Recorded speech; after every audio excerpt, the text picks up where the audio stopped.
December 21ನೇ ತಾರೀಕು ಇಂಗಳೇಶ್ವರ ಚನ್ನಬಸವ ಶ್ರೀಗಳ ಸ್ಮರಣೋತ್ಸವ ನುಡಿನಮನ ಕಾರ್ಯಕ್ರಮ ಹಮ್ಮಿಕೊಳ್ಳಲಾಗಿದೆ ಅಂತ ಹೇಳಿ ವಿರಕ್ತ ಮಠದ ಶ್ರೀ ಕಿರಿಯ ಡಾಕ್ಟರ್ ಸಿದ್ಧಲಿಂಗ ಸ್ವಾಮೀಜಿಗಳು ಹೇಳಿದರು. ಬಸವನ ಬಾಗೇವಾಡಿ ತಾಲೂಕಿನ ಇಂಗಳೇಶ್ವರ ಗ್ರಾಮದ ವಿರಕ್ತ ಮಠದಲ್ಲಿ ಶ್ರೀ ಕಿರಿಯ ಡಾಕ್ಟರ್ ಸಿದ್ಧಲಿಂಗ ಸ್ವಾಮೀಜಿಯವರು ಪತ್ರಿಕಾಗೋಷ್ಠಿ ನಡೆಸಿ ಮಾತನಾಡಿದರು.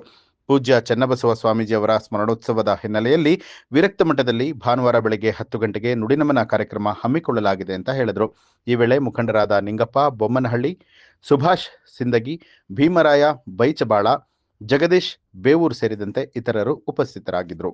ಪೂಜ್ಯರಿಗೆ ಸಿದ್ಧಲಿಂಗ ಸ್ವಾಮಿಗಳು ಅಂತ ದೊಡ್ಡ ನಮಸ್ಕಾರ ಮಾಡಿರ್ತಕ್ಕಂಥ ಹಿರಿಯ ಪೂಜ್ಯರ ಸ್ವಾಮಿಗಳು ಯಾರು ಇಂಗಳೇಶ್ವರ 96-97 ವರ್ಷ ಇದೀಗ ಅಥಣಿ ಗಚ್ಚಿನ ಮಠ ಒಂದೊಂದು ಸರಿ ಒಂದೊಂದು ಮಠಗಳ ಪದ್ಧತಿ ಹೆಂಗಿರ್ತಪ್ಪ ಅಂದ್ರೆ ಧಾರವಾಡ ಮುರುಘಾ ಮಠದೊಳಗೆ ಭಾಳಷ್ಟು ಭಕ್ತರ ಮತ್ತು ಆ ಭಕ್ತರ ಭಾವುಕ ಭಕ್ತಿ ವಿಷಯ ಕಾಣಿಸ್ತಿತ್ತು. ನಾನು ನೋಡಿದ ಸಣ್ಣ ಇದ್ದಾಗ.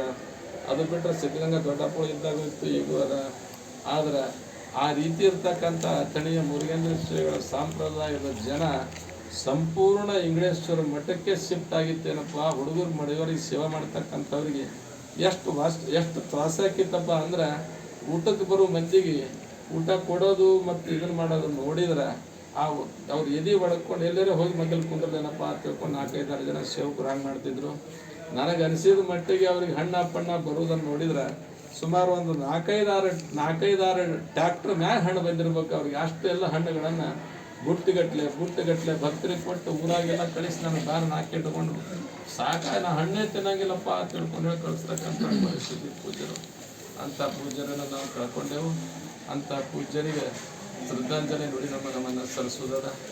ನಾಡಿನ ಯಾವ ಗಣ್ಯ ವ್ಯಕ್ತಿಗಳು ಬರ್ತಾರೆ ಅವತ್ತಿನ ದಿವಸ ಮನೆ ಸರ್ ಬಂದಿದ್ರು ನೋಡಿರಿ. ಎಂ.ಬಿ. ಪಾಟೀಲ್ರಾಗಲಿ ಅಥವಾ ಶಿವಾನಂದ ಪಾಟೀಲ್ರಾಗಲಿ, ಅಪ್ಪಾಜಿ ನಾಡಗೌಡರಾಗಲಿ, ಇನ್ನೂ ಯಾರ್ಯಾರು ಎಲ್ಲರೂ ಕೂಡ ಯಾರ್ಯಾರು ಬರ್ತಾರೆ ನೋಡಿ ಹಿರಿಯ ಗಣ್ಯರು ಕೂಡ ಬರ್ತಾರೆ. ಅವತ್ತಿನ ದಿವಸ ಅದನ್ನು ನೋಡಿದ ಕೂಡ ಆ ಅಂತ್ಯ ಸಂಸ್ಕಾರಕ್ಕೆ ಕರ್ನಾಟಕ ಸರ್ಕಾರದಿಂದ ಗೌರವ ಕೂಡ ಸಲ್ಲಿಸಿದ್ದನ್ನು ನೀವೆಲ್ಲ ನೋಡಿದಿರಿ. ಅವೆಲ್ಲ ಪೇಪರ್ದಾಗ ಬಂದಾವಿಲ್ಲ, ನಮಗೆ ಗೊತ್ತಿಲ್ಲ. ನ್ಯೂಸ್ ಅಲರ್ಟ್ ನಿಮ್ಮಿಂದ ನಿಮಗಾಗಿ.